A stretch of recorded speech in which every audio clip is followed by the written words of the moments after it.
하나님 말씀은 신약 성경 사도행전 1장 12절에서 26절까지 말씀입니다.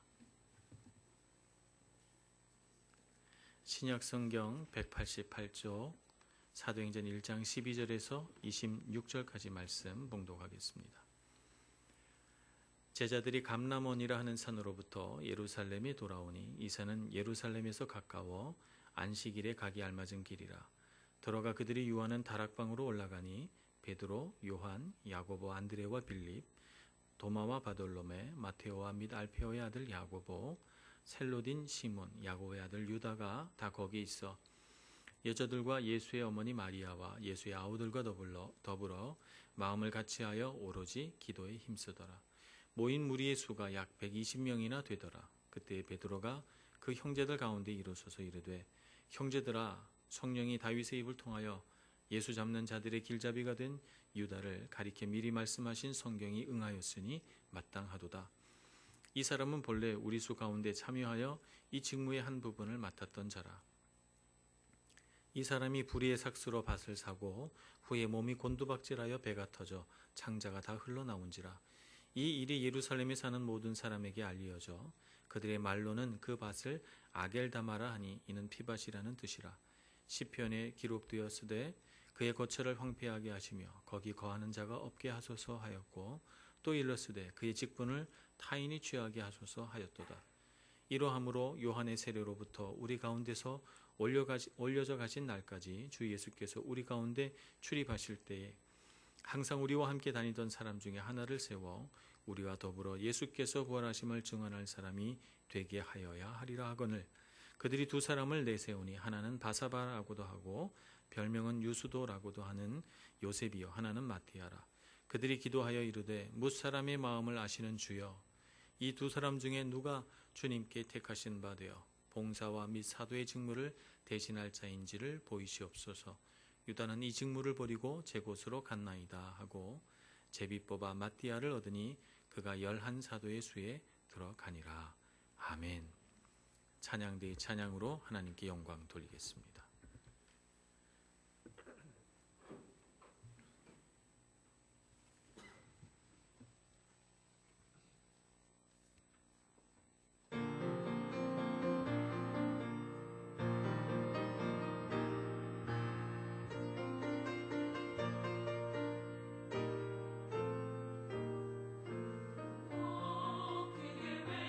주님이 변하시니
우리 교회 본당을 울리기가 쉽지 않은데 오늘 쫙 하고 울렸어요.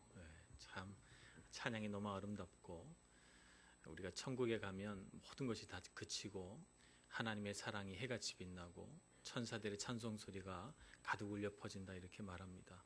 이런 아름다운 찬양을 들을 수 있는 하나님 은혜에 감사하고 또 주님께 영광을 올려드립니다. 성지순례 화면을 통해서 보셨지만 제가 조금 말씀을 드리는 게 좋을 것 같아서 몇 가지만 말씀을 드리고 오늘 본문 말씀을 같이 나누겠습니다.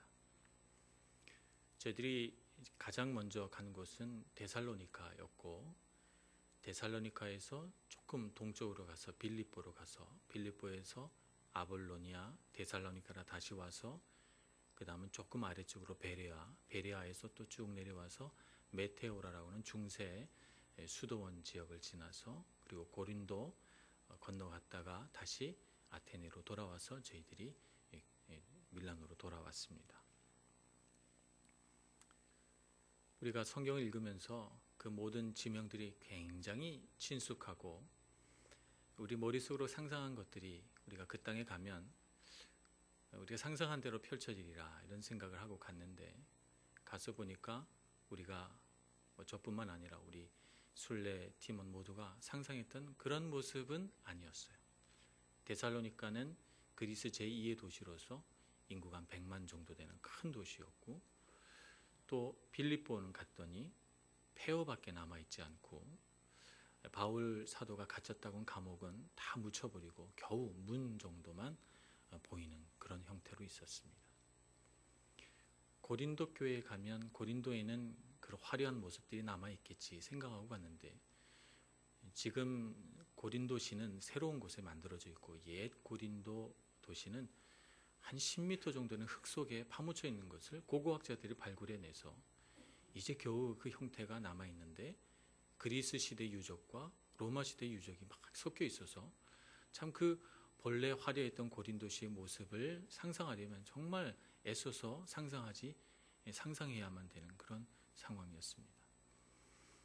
아침에는 사도행전의 말씀, 2차 전도여행, 3차 전도여행의 말씀을 읽으면서 성경에 나오는 그 지명, 데살로니카에 갔다고 하면 우리가 데살로니카 가보고 빌립보에 도착했다고 하면 빌립보에 가보고 고린도에 도착하면 또 우리 고린도에 가보면서 또 저녁에는 데살로니카 전서 후서, 빌립보서, 고린도 전서 후서를 읽으면서 정말 그때 바울과 같이 우리가 선교여행을 하는 것처럼 그렇게 다녀봤는데 사도 바울이 이 많은 도시를 다니면서 이 많은 사람들에게 참 수고로이 복음을 전했구나 하는 생각을 해봤습니다. 얼마나 먼 길인지 우리 발달된 문명의 차를 타고 또 배를 타고 이렇게 다녀도 이렇게 먼데 샌들 하나 신고 맨발로 복음을 전하기 위해서 이 땅을 다 다녔다고 생각하니까 절로 마음이 징해오고 감격과 눈물이 우리에게 있었습니다. 그래서 말씀을 보다가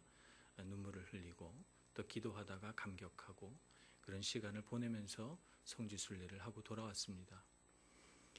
상황과 여건이 되지 않아서 함께하지 못했던 우리 성도들이 많이 생각이 났고 다음번에 우리 성도들도 다 가서 성지순례를 했으면 복음이 어떻게 우리에게 전해졌는가 하는 것을 그 현장을 보면서 말씀이 우리 마음속에 들어오고 말씀이 우리 눈앞에서 살아 움직이는 것을 볼 수 있다면 얼마나 좋을까 하는 생각을 해봤습니다. 다음에 또 성지순례를 가게 되면 꼭 동참하시고 함께 가셔서 얼마나 복되고 귀한 일입니까? 한국에서 그리스 가려면 쉽지 않아요. 많은 대가 지불을 해야 됩니다. 그래도 우리는 이태리에 있으니까 바다만 건너면 발칸반도로 넘어갈 수 있습니다. 이 땅을 살아가시면서 믿음 생활 그 가운데 성지순례하는 복된 기회를 다음에 꼭 같이 누릴 수 있게 되기를 바라면서 우리의 믿음 생활이 점점 더 풍성해지고 아름답고 감격이 있는 신앙생활 되기를 간절히 소원합니다.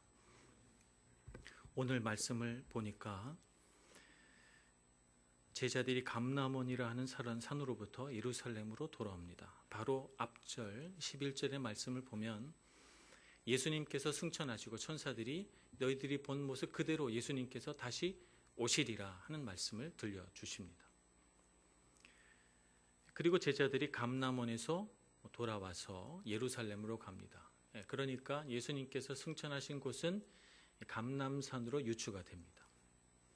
그들이 돌아와서 예루살렘으로 갈 때 감람산에서 예루살렘까지 안식일에 가기에 알맞은 길이다라고 했습니다. 구약 성경에서는 안식일에 몇 킬로 이상을 다니면 일이 된다 이렇게 규정해 놓은 율법 규정은 없어요. 그러나 탈무드나 미드라시라든가 기타 유대인들이 만든 다른 율법 책에는 안식일에 갈 수 있는 일이 되지 않는 범위 내에서 갈 수 있는 거리는 1km 정도다 이렇게 기록해 놓고 있습니다. 1km를 넘어가면 일이 되는 거예요. 1km 이내는 안식일에 다닐 수 있는 거리인 것이죠. 그러니까 이런 얘기들을 이렇게 적어 놓은 걸 보니까 그날이 어떤 날입니까? 그날이 안식일입니다. 예수님이 승천하신 날은 안식일이고 승천하신 장소는 감람산이다 하는 것을 우리가 이 말씀을 통해서 알 수 있습니다. 그들이 감람산에서 내려와서 기드론 골짜기를 건너서 예루살렘으로 올라갔습니다. 올라가서 그들이 마가의 다락방에 모였는데 그 수가 120명이다 이렇게 기록해 놓고 있죠. 11명의 사도들과 또 예수님의 어머니와 또 예수님의 동생들, 남동생이 4명 있었습니다. 그 중에서 우리 예루살렘 교회 베드로 다음으로 영성 있는 지도력을 발휘했던 분이 이제 야고보라고 하는 바로 예수님 바로 밑에 동생이시죠. 이 4분의 예수님의 아우들과 또 여러 명의 여자들이 함께 모이는데 그 수가 120명입니다. 예수님의 가장 가까운 제자가 12명인데 그 12명이 이제 120명이 된 것이죠. 그리고 그 자리에서 무엇을 했는가 하면 마음을 같이 해서 오로지 기도에 힘썼다 이렇게 성경은 기록하고 있습니다. 그리고 기도하는 중에 베드로가 마음의 감동을 받아서 일어나서 우리가 유다 대신 제자를 세워 12명의 제자를 만들어야 되지 않겠는가. 그러나 그 조건은 예수님께서 세례를 받으시던 그 순간, 공생애를 시작하신 순간부터 부활을 목격하고 승천하시기까지 우리와 함께했던 사람 중에 뽑자 이렇게 제안을 합니다. 그래서 마띠아를 뽑게 되고 자연스럽게 베드로의 리더십이 그 순간 세워집니다. 그러니까 오순절 성령 강림 사건, 우리 사도행전 2장부터 펼쳐지는 이 성령 강림 사건 전에 2가지의 예비된 사건이 있었는데 하나는 120명의 제자들과 사도들이 함께 모여서 오로지 기도하는데 힘썼다는 하나의 사건과 두 번째는 유다의 자리에 마띠아라고 하는 제자를 세웠다 하는 2가지 사건을 볼 수 있습니다. 이 모든 일을 가능하게 했던 것들은 사실은 이 제자들이 예수님께서 승천하신 이후에 열심으로 모여서 기도했기 때문에 이 은혜로운 일들이 예비가 되고 성령 강림의 놀라운 사건이 벌어지게 됩니다. 우리가 하나님의 은혜를 누리고자 할 때는 가장 중요한 것이 기도입니다. 그러니까 주님과 가까워지면 가까워질수록 우리 안에 거룩한 열망 하나가 생겨나는데 그것이 기도하고픈 열망입니다. 믿음이 좋아지면 좋아질수록 우리가 힘쓰게 되는 하나의 일이 있는데 그것이 바로 기도입니다. 우리 신앙생활에 있어서 말씀을 보는 것 다음으로 중요한 것이 바로 기도 생활이죠. 그래서 오늘 성령 강림의 사건이 일어나기 전에 제자들이 이미 준비되어 있었다 하는 것을 우리가 성경을 통해서 보게 되고 우리는 준비된 주님의 자녀 또 주님의 제자로서 우리가 어떻게 기도해야 될 것인가 하는 것을 오늘 같이 묵상하기를 원합니다. 첫째는 주님의 뜻을 깨닫기 위한 기도를 해야 합니다. 하나님의 시간과 사람의 시간은 조금 시차가 있습니다. 하나님께서 우리에게 뭔가를 이루어 주시려고 하는 그 시간과 우리가 하나님 이런 것은 이루어 주십시오라고 하는 시간에는 반드시 차이가 있다는 거예요. 하나님의 시간과 사람의 시간이 일치되기까지 걸리는 시간을 기다림의 시간이다 이렇게 말할 수 있습니다. 모든 만물이 반드시 시간이 필요합니다. 나무에 열매가 맺힐 때도 꽃봉오리가 생겨서 꽃이 피고 수정이 되면 그 안에 열매가 자그맣게 생겨서 그 열매가 점점점 자라나고 열매가 자라나서 익어야 우리가 먹을 수가 있습니다. 제가 작년에 복숭아 나무를 사놓고 얼마나 탐스럽게 열매가 익어가는지 어느 날 이렇게 보니까 노르스름하게 익었어요. 익은 것처럼 보였어요. 그래서 급한 마음에 하나 따가지고 제가 먹어봤습니다. 너무 쉬어가지고 먹을 수가 없더라고요. 한 15일쯤 이렇게 지나니까 말랑말랑하게 익어서 그 다음에는 먹을 수 있게 됐습니다. 시간이 필요한 거죠. 급하다고 해서 익기도 전에 먼저 따먹을 수 없습니다. 모든 일이 성숙되는 시간이 필요한 것이죠. 하나님의 뜻이 우리의 영 안에 들어와서 숙성되는 시간이 필요합니다. 익어가는 시간이 필요한 것이죠. 그것이 오늘 사도행전 2장의 성령 강림 사건이 일어나기 전에 제자들이 다락방에 모여서 기도하는 그 시간입니다. 우리에게도 그 시간이 필요하고 그 시간을 우리가 기도로 채워낼 때 그럴 때 우리 안에 하나님께서 원하시는 일들이 열매 맺어 가도록 익어가도록 해주시는 것입니다. 그런데 우리는 그 시간을 참지를 못해요.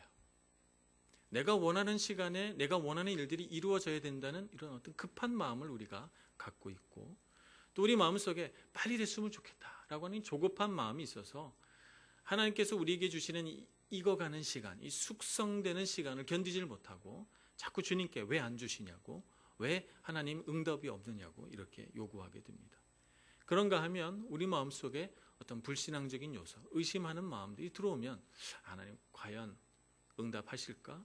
하나님 과연 내게 원하는 것을 주실까? 이런 생각을 갖게 됩니다. 그런가 하면 또 다른 한편으로는 급한 마음에 내가 원하는 것들이 이루어지기를 원하는 그런 마음에 자꾸 생각이 한쪽으로 치우칩니다. 그래서 균형을 잃어버리고 우리의 영성이 이렇게 흔들리게 됩니다. 불균형 속에 있게 되는 것이죠. 주님의 뜻을 깨닫기 위한 기도란 무엇인가? 영적인 균형을 찾는 기도입니다.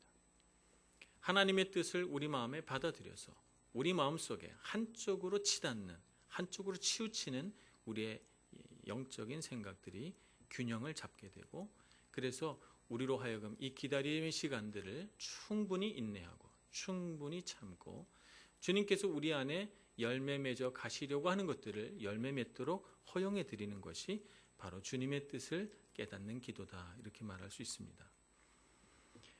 영적인 균형이 참 중요한데요. 많은 사람들이 균형 잡는 데 어려움을 겪습니다. 예를 들자면 겸손하라 이렇게 우리가 배웁니다. 그래서 겸손해야 되니까 내 자신의 마음속에 있는 이런 교만을 무너뜨리고 그러다 보니까 주님 앞에 엎드려만 있게 돼요. 주님께서는 우리에게 겸손하라라고도 말씀하셨지만 다른 한편으로는 담대하라라고도 말씀하셨어요. 근데 어떤 사람은 겸손하려고 하는 나머지 지나치게 마음이 무너져서 두렵고 낙심하는 마음이 되는가 하면 엎드려만 있게 된다면 그것은 균형을 잃었다 말할 수가 있습니다. 담대하라라고 말씀하셨는데 겸손은 잊어버리고 담대하려고만 하면 말씀에 대한 용기가 지나쳐서 때로는 죄를 짓는 실수를 범하게 될 수도 있는 것입니다. 그래서 겸손하는 것과 담대한 것과의 균형이 우리의 삶 가운데 있어야 됩니다. 어떤 사람은 진리를 너무 사랑해서 진리의 말씀을 마음에 품고 살아갑니다. 그래서 하나님께서 주신 지혜로 옳고 그름을 잘 분별할 수 있게 됩니다. 그래서 옳고 그름을 분별하니까 이게 한쪽으로 치우쳐요. 그래서 다른 사람을 정죄하고 판단하면서 자꾸 옳고 그름을 따지게 됩니다. 사랑이 없어져 버리죠. 또 어떤 사람은 진리 안에서 뭔가 옳고 그름을 분별하는 것보다는 긍휼의 마음이 너무 많아서 사람들을 불쌍히 여기고 또 용서하는 데 더 에너지를 쏟고 이렇게 됩니다. 그러다 보니까 죄까지도 관용하게 돼요. 죄는 용납하면 안 되는데 죄까지도 관용하게 되니까 긍휼의 마음을 품다가 죄에 빠지는 경우도 종종 생깁니다. 그래서 진리를 사랑하는 마음과 긍휼을 베푸는 마음은 균형을 갖춰야 됩니다. 양쪽의 균형이 갖춰져야 진리를 사랑하면서도 긍휼도 베풀 줄 아는 그런 마음을 갖게 되고 죄에 빠지지 않으면서도 얼마든지 긍휼을 할 수 있는 사람이 되는 것이죠. 또 어떤 사람은 열심을 냅니다. 열심을 내다 보니까 열심 내지 않고 있는 사람들을 문제다 이렇게 생각하고 때로는 열심 내지 않는 사람들을 비판하기도 합니다. 그런가 하면 열심 내지 않는 사람들은 아무 일도 하지 않고 가만히 열심 내는 사람들 구경만 하니까 열심 내는 사람들이 왜 나만 이러고 열심히 일하나 이렇게 싶어서 열심 내던 사람들이 실족합니다. 그래서 우리 균형을 갖춰야 돼요. 그런가 하면 어떤 사람은 자기 성찰에 너무 치우쳐서 자기 행동과 마음의 동기만을 따져서 쭉 생각하다가 자기만 생각하게 돼요. 자기의 신앙만 생각하게 되는 것이죠. 그런가 하면 어떤 사람들은 자기는 성찰하지 않고 남들에게 가르치고 권면하고 기도하고 중보하는 일에 너무 주의를 기울이다 보니까 내가 하나님 앞에서 잘 서 있는지 그것을 소홀히 여기게 됩니다. 그래서 자기 성찰과 가르침과 권면 이것은 또 균형을 잘 갖춰야 됩니다. 기도는 영적인 균형을 잡아주는 시간입니다. 내 생각과 내 뜻을 하나님 앞에 무릎 꿇리고 하나님의 뜻을 충분히 깨닫기 위하여 주님 앞에 나아가는 것, 이것이 바로 주님의 뜻을 깨닫는 기도이죠. 시편 119편 27절에 보면 이렇게 시편의 기자는 기도합니다. 나에게 주의 법도들의 길을 깨닫게 하여 주소서. 이렇게 기도합니다. 시편 119편은 알파벳 시편이라고 불려서 8절씩 끊어서 이렇게 기도가 반복이 되거든요. 근데 8절씩 끊어서 반복되는 기도 중에 꼭 들어가는 기도가 뭐냐면 주의 뜻을 깨닫게 하소서라고 하는 기도예요. 이 기도가 계속 반복이 됩니다. 주의 뜻을 깨닫는 기도. 그 기도는 우리의 영성 가운데 균형을 찾아주는 기도고 우리가 치우치려고 하는 우리 사람의 생각을 버리고 하나님의 뜻을 받아들여서 그분의 뜻을 깨닫게 되는 기도다. 이렇게 말할 수 있습니다. 아무리 향기로운 기름이라도 기름을 배합할 때 그 비율을 어기게 되면 향기로운 향유가 될 수가 없습니다. 비율이 정해져 있어서 그 비율대로 향유를 만들 때 완벽한 향기를 내게 되죠. 마찬가지로 그리스도인들도 좋다고 해서 한쪽으로 치우치면 안 됩니다. 균형을 잡고 균형 있는 그리스도인이 되고 그 균형이라고 하는 것은 우리 사람의 능력으로는 할 수 없는 것이기 때문에 주님 앞에 나와서 주님의 뜻을 우리 마음으로 받아들이고 주님의 뜻을 깨닫게 될 때 우리 향기롭고 균형 잡힌 그리스도인이 될 수 있습니다. 내 생각에서 벗어나 하나님의 뜻을 구하는 기도, 그 기도에 열심을 낼 수 있는 저와 여러분 되기를 간절히 소원합니다. 두 번째 우리가 드려야 하는 기도는 약속을 믿으면서 드리는 기도예요. 하나님께서 이 세상 피조물을 창조하실 때 짐승들에게는 각종 다양한 자기 생명을 지킬 수 있는 이런 것들을 주셨어요.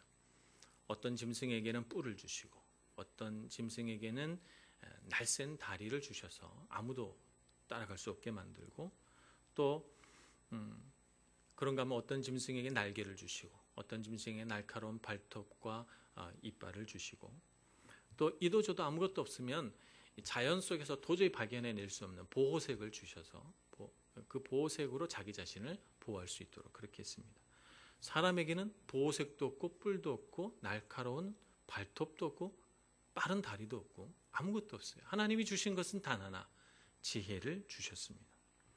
하나님께서 지혜를 주신 이유는 지혜를 통해서 하나님께서 이 세상을 창조하신 이 창조 질서를 사람이 그 지혜를 가지고 하나님 대신 위탁받은 이 피조 세상을 다스리라고 하는 것입니다. 하나님의 뜻대로. 하나님의 다스림을 이 땅에 베풀라고 우리에게 지혜를 주셨습니다. 근데 죄로 인해서 타락한 사람은 어떻게 되었는가? 하나님의 선물인 이 지혜를 자신의 이기적인 목적과 자기 욕심을 채우기 위해 사용하기 시작합니다. 그래서 하나님께서 창조하신 이 피조 세계가 우리와 같이 병들고 우리가 하는 모든 지혜로 파괴되고 우리로 인해서 하나님의 창조 질서가 왜곡되거나 깨트려지는 것을 보게 되는 것입니다. 이 모든 일들은 왜 일어날까요? 하나님의 선한 목적대로 우리에게 주신 능력을 사용하지 않기 때문입니다. 하나님의 창조 질서를 회복하는 길은 사람에게 주신 지혜와 능력을 하나님의 은혜인 줄로 알고 겸손히 하나님을 경외하는 것, 그것이 우리가 창조 질서를 회복하는 일입니다. 기도라고 하는 것은 이렇게 하나님 앞에 하나님을 경외하는 태도로 겸손히 나아가는 것이 바로 기도입니다. 이 기도에는 반드시 우리 자신의 무능력함과 우리 자신의 약함을 고백하는 기도가 들어가야 하고, 그것을 통해서 우리가 다시 회복하는 것은 하나님의 창조 질서. 그래서 하나님께서 하실 것이라는 것, 그래서 하나님의 약속을 믿고 하나님의 선하신 뜻을 믿고 드리는 기도가 바로 하나님의 약속을 믿는 기도입니다. 그러니까 우리가 기도할 때는 반드시 이 마음을 가져야 합니다. 예수님께서 그렇게 말씀하셨다면 반드시 그렇게 되실 것이다 라고 하는 믿음이 우리 안에 있어야 합니다. 오늘 사도행전 1장 4절에 예수님께서 뭐라고 제자들에게 말씀하십니까? 사도와 함께 모이사 그들에게 분부하여 이르시되 예루살렘을 떠나지 말고 내게서 들은 바 아버지께서 약속하신 것을 기다리라. 요한은 물로 세례를 베풀었으나 너희는 몇 날이 못되어 성령으로 세례를 받으리라. 이렇게 말씀하셨어요. 주님께서 말씀하셨으니까 말씀하신 대로 반드시 되리라. 이렇게 믿고 제자들이 모여서 기도하는 겁니다. 이 120명의 제자들 안에 무엇이 있었는가? 주님의 약속을 믿는 믿음이 있었고, 이 기도는 약속을 믿고 드리는 기도인 것입니다. 오늘 우리의 기도가 능력이 있으려면 어떻게 해야 되는가? 우리의 모든 교만, 우리가 사용하고 싶은 모든 지식과 지혜를 주님 앞에 다 내려놓고, 주님 나는 무능합니다. 주님 나는 약합니다. 주님의 능력 안에서, 주님의 그 지혜 안에서 내가 행하게 해 주옵소서. 약속을 믿고 우리에게 주신 하나님의 능력을 믿고 드리는 기도를 드릴 때 우리의 삶 가운데 반드시 주님의 능력이 나타나실 줄로 믿습니다. 세 번째 우리가 드려야 하는 기도는 마음을 같이하여 드리는 기도입니다. 120명의 제자들이 지금 모여 있습니다. 남자와 여자가 섞여 있고 이들에게는 나이 차이가 많이 납니다. 아주 연로한 분들도 계신가 하면 젊은 청년들도 있습니다. 신분의 차이도 있습니다. 어떤 사람은 고귀한 사람, 어떤 사람은 천한 종의 직분에 있는 사람도 있을 것입니다. 출신 지역의 차이도 있습니다. 어떤 사람은 예루살렘 사람, 어떤 사람은 갈릴리 사람, 직업도 전부 다 다릅니다. 그들이 경험한 경험의 폭도 다르고 그들이 당연히 생각하는 내용도 다를 것입니다. 그런데 오늘 사도행전 1장 14절에 보면 이렇게 기록합니다. 마음을 같이하여 오로지 기도에 힘쓰더라.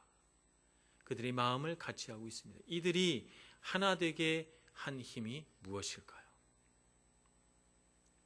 그들을 하나 되게 했던 것은 예수님과 연합하는 삶이고 곧 예수님께 순종하는 이 제자들의 마음이 공통되었기 때문에 그들이 하나 되었던 것이고 마음을 같이하여 기도할 수 있었던 것입니다.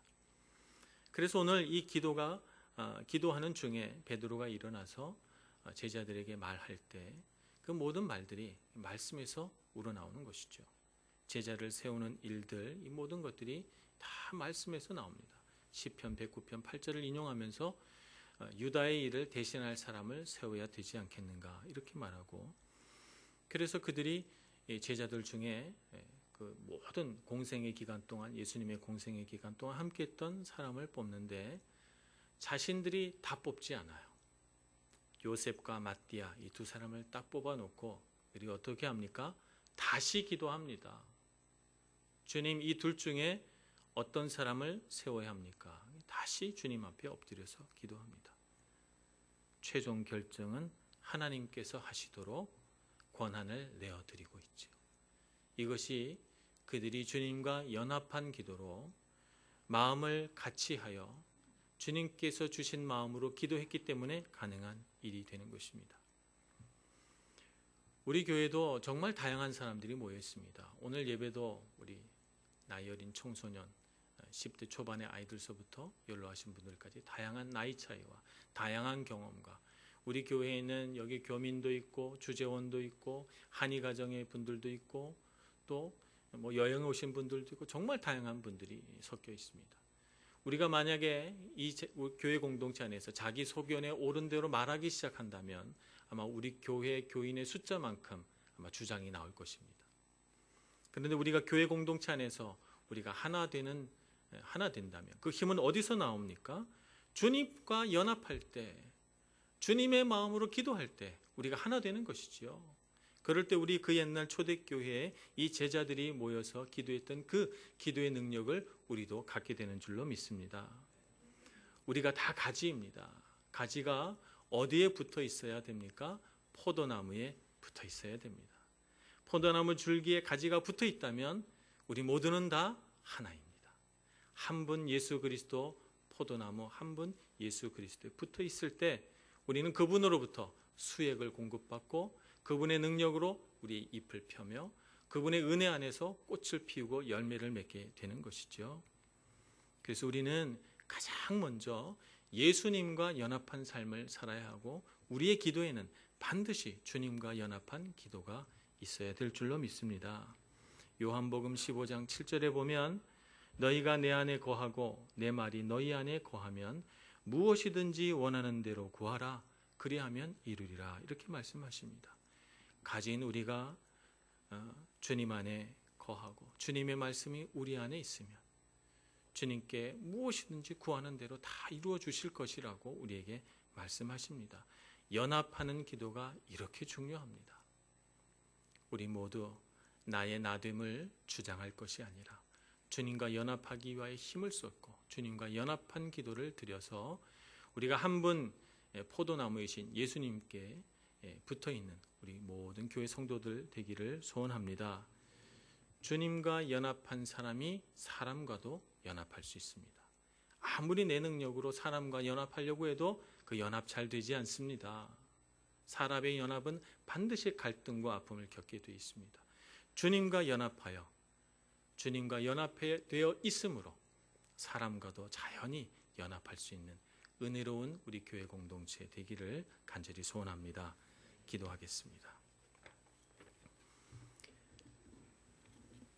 자비로우신 하나님 아버지, 우리를 선한 길로 인도하셔서 우리로 하여금 하나님 앞에 힘을 다하여 기도하고 은혜롭게 기도하고 또 주님과 연합된 기도를 드리며 주님의 약속을 믿고 기도하며 또 주님께서 우리에게 베풀어 주실 그 놀라운 일들을 기대하며 기도할 수 있게 해주시니 감사합니다.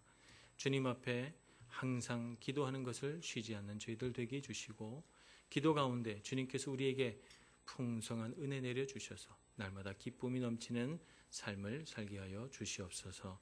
예수님의 이름으로 기도합니다. 아멘.